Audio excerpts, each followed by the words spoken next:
All right, welcome to the deep dive. You guys sent in some really interesting stuff all about breaking through language barriers in English and, really stepping into your confidence when you speak. Yeah. So we're going to dive deep into these ideas and see what we can pull out, Mhm. really try to give you something solid to help you on your English journey with a little less frustration, a little more, hey, I got this. I think that's great. And going through your sources, it's amazing how much of a common thread runs through all of them. That feeling of, okay, what am I going to say? How am I going to say it? Or, that kind of self-consciousness after you feel like you've made a mistake. It's something so many English learners go through. Right. And what I really like about what you sent, it always comes back to like a really positive outlook. It's always saying, hey, look, you're taking steps, even if they feel small, you're moving forward. It's not about comparing yourself to others, it's about your own, personal path. Hmm. It's about figuring out where you feel stuck and then just going beyond that. Yeah. So I guess, like, the first thing that comes up in a lot of these sources is why do we even have language barriers? Okay, yeah, let's get into that. So looking at the sources, it seems like there are a few things kind of working together. And one of the biggest ones, wouldn't you say, is fear. Yeah. Like that fear of messing up, saying something wrong and maybe feeling like you sound, I don't know, not so smart. Oh, yeah. Or even worse, not being understood at all. Yeah, that's true. Because you're putting yourself out there and you're thinking, oh, what if I stumble over a sentence? What if my grammar's wrong?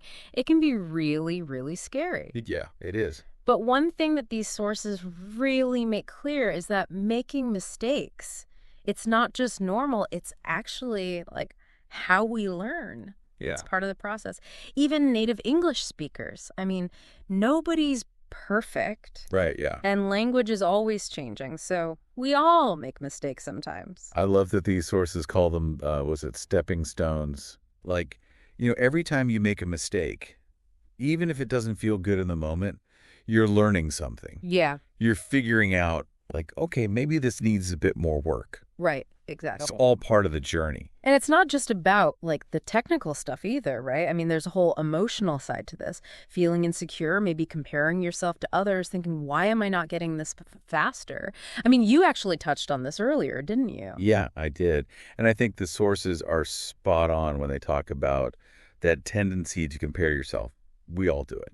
But, it's important to remember that language. It's about connecting. Mm-hmm. It's not a race. Everyone learns at their own speed, and that's totally fine. Your journey is yours. Yeah. It's shaped by your experiences, your background, the way you approach things. Then there's the whole thing with cultural differences. Right. It's not just the words themselves, it's how you use them.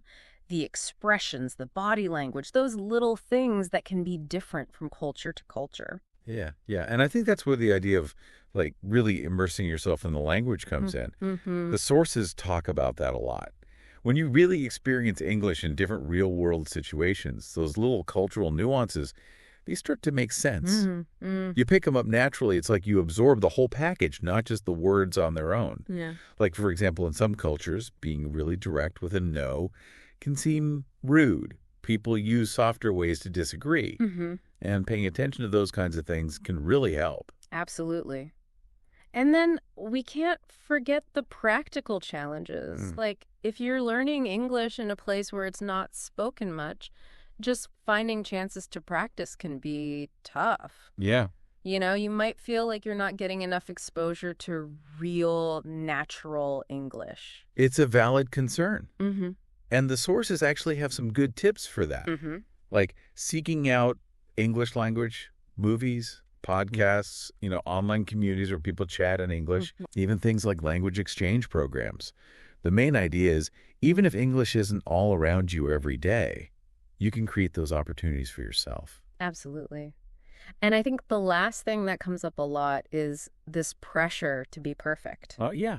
Like you have to speak perfectly from the very beginning. It can really stop you from even trying. It's so true. And it can be so paralyzing, that feeling of like, I need to know everything before I even open my mouth. But the sources are really clear about this. The most important thing is communication. Mm-hmm. Fluency doesn't mean never making a mistake. Right. It's about practicing consistently, putting yourself out there, even when you don't feel 100% ready. Right, exactly. And I think, understanding those barriers, that's the first step to overcoming them. Absolutely. Knowing what you're up against is half the battle. Okay, so we've talked about why it can be hard. Now, how do you actually start building that confidence in speaking English? The sources you found, they really say you don't have to wait to be perfect to start speaking. No, you don't. And I love that because taking that first step, even if it feels tiny, maybe even scary, it's so huge. Mm-hmm. It's moving from thinking about English to actually using it, speaking it out loud. Right, and they have some really good concrete ways to do that. One that I thought was kind of cool is just talking to yourself in English. Oh, yeah. At first, you might feel a little weird, right? Yeah, I mean, talking to yourself. Yeah, talking to yourself. But the great thing about it is there's zero pressure. Yeah. Nobody's listening. You can talk about your day, describe what you're doing, even just ask yourself questions in English. Mm-hmm. It's a way to get comfortable with the sounds, the rhythm of the language without worrying about what anyone else thinks. Right, exactly. You don't have to worry about anyone judging you. Exactly. And then there's finding a language partner, someone else who's learning, or maybe a native speaker. Yeah. That was something you really talked about in your sources, right? Like finding opportunities to have real conversation. Yeah, definitely. And having a language partner, it's just so valuable. You get real-time feedback, you can ask questions, and most importantly, you realize you're not alone in this. Mm-hmm. There are tons of online platforms now where you can find people to practice with, people who share your interests, based on your schedule. It's really easy. Yeah, that's great. And for those first few, maybe scary real world situations, Yeah. the sources say start small. Mm-hmm. Like ordering food at a restaurant, asking for directions. I love those low pressure situations. Yeah. Because even those tiny interactions, they help you build confidence. Mm-hmm.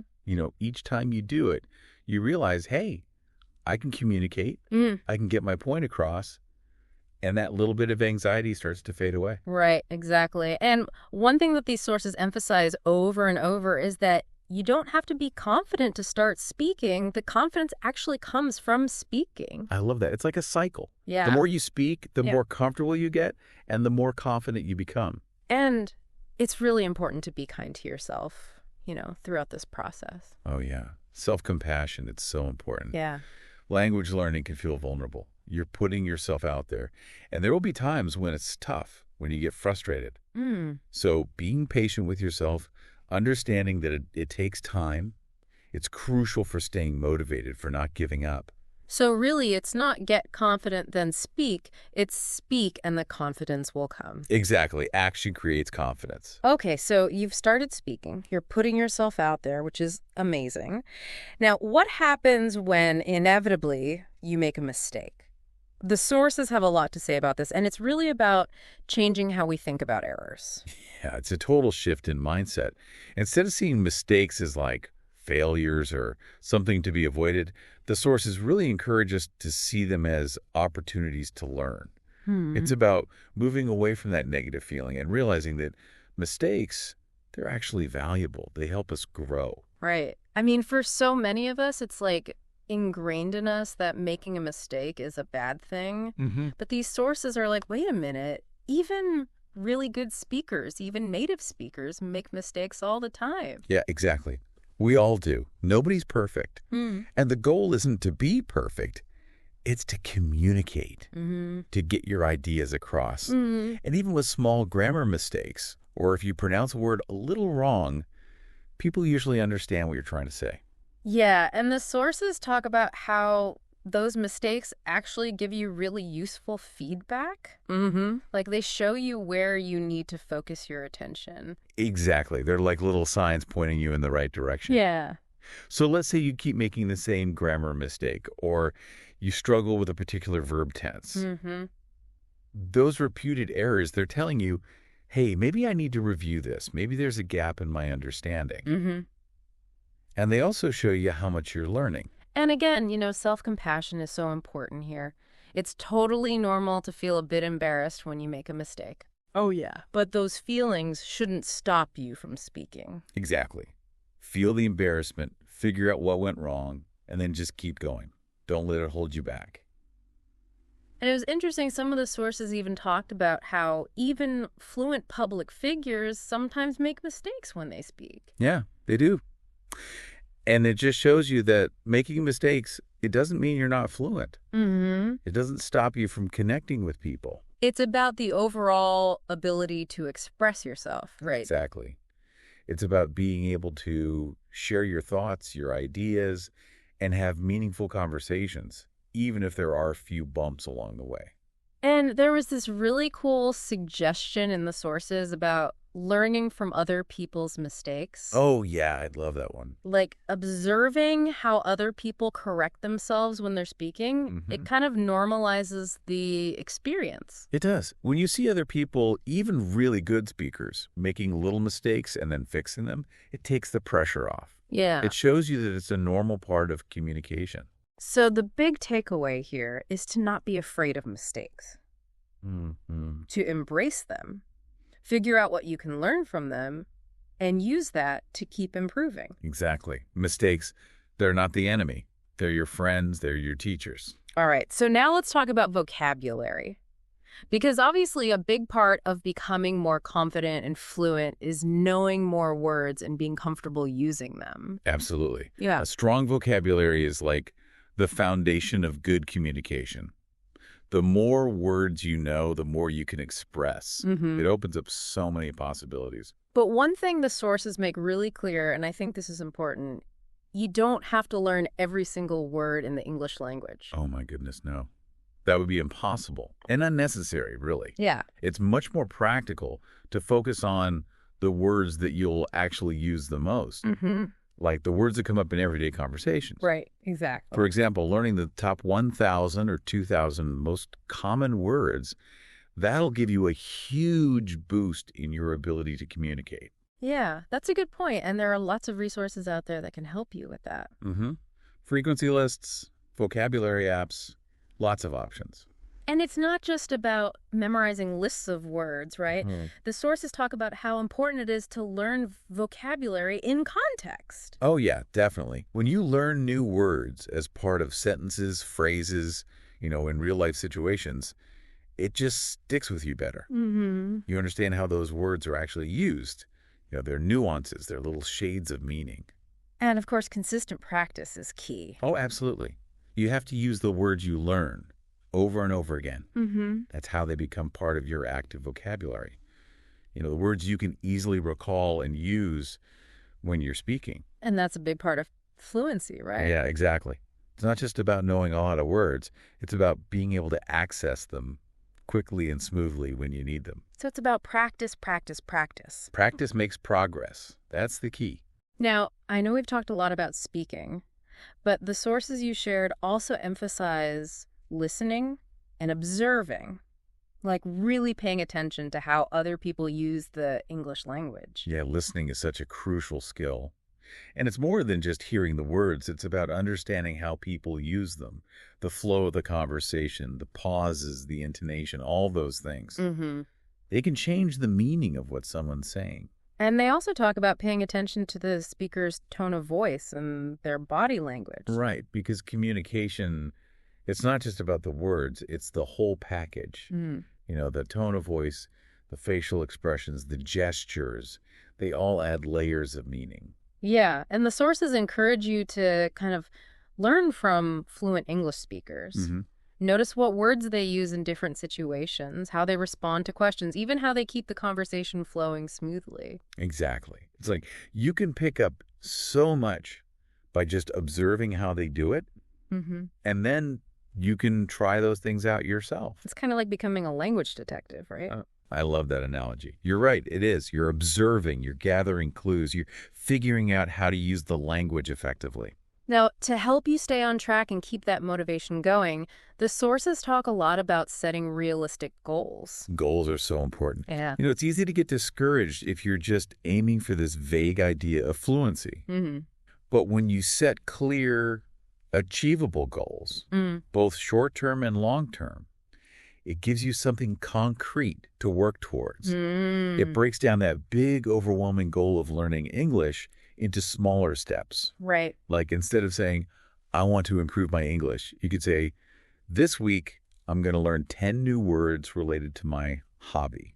Mm-hmm. Or I'm going to have a 5-minute conversation in English with my language partner about a specific topic. Yeah, that's a good example. And it's not just about setting the goals, but also celebrating when you reach them. Oh, yes, celebrating those wins is huge. Mm-hmm. No matter how small they seem, it could be mastering a new word, having a short conversation, noticing that your pronunciation is getting better. Yeah, any progress is worth celebrating. Absolutely. And celebrating those small victories, it helps you stay motivated. It shows you that you're making progress, that your efforts are paying off. And speaking of effort, the sources really emphasize making English practice a regular habit. Consistency is key. Mm-hmm. Even if it's just for a few minutes each day, doing something in English regularly makes a huge difference. Mm. It's much better than trying to cram a lot of practice into one day and then forgetting about it for a week. Yeah, it's about making it a part of your routine. Exactly, like brushing your teeth or having your morning coffee. It's just something you do. And they talk about adding variety to your practice, too. Mm, Like, one day you could read something in English, the next day you could listen to a podcast, then you could do some speaking practice or review vocabulary. Mixing it up keeps it interesting. Yeah. And it also helps you develop all the different aspects of your English skills. Right, and that consistent practice, even if it's short, it really helps to make English feel more natural. Like it becomes more automatic. Exactly. You build that muscle memory, so to speak. Yeah. And eventually, speaking and even thinking in English becomes less of a conscious effort. All right, so we've talked about a lot of practical things, but let's not forget about motivation. Because everyone struggles with motivation at some point. Oh, yeah. Yeah. Especially when you're learning something new, something challenging like a language. It's totally normal for your motivation to go up and down. Right, it's not always going to be high. Nope. And that's why building those habits we talked about is so important. Because even when you don't feel super motivated, you'll still keep practicing. Yeah, that makes sense.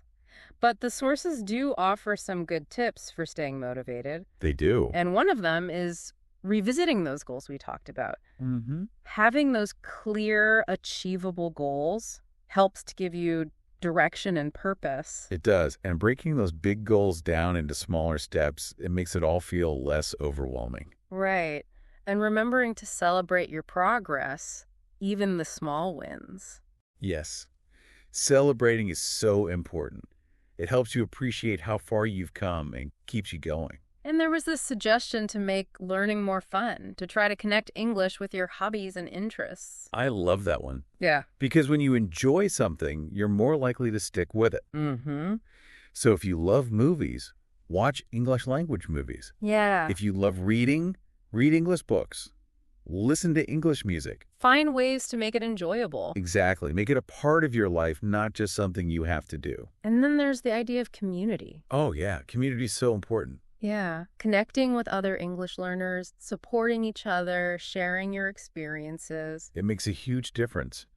Knowing that you're not alone, having people to talk to who understand what you're going through, it's really encouraging. Yeah, and they talk about visualizing your success too, like really picturing yourself speaking English confidently and fluently.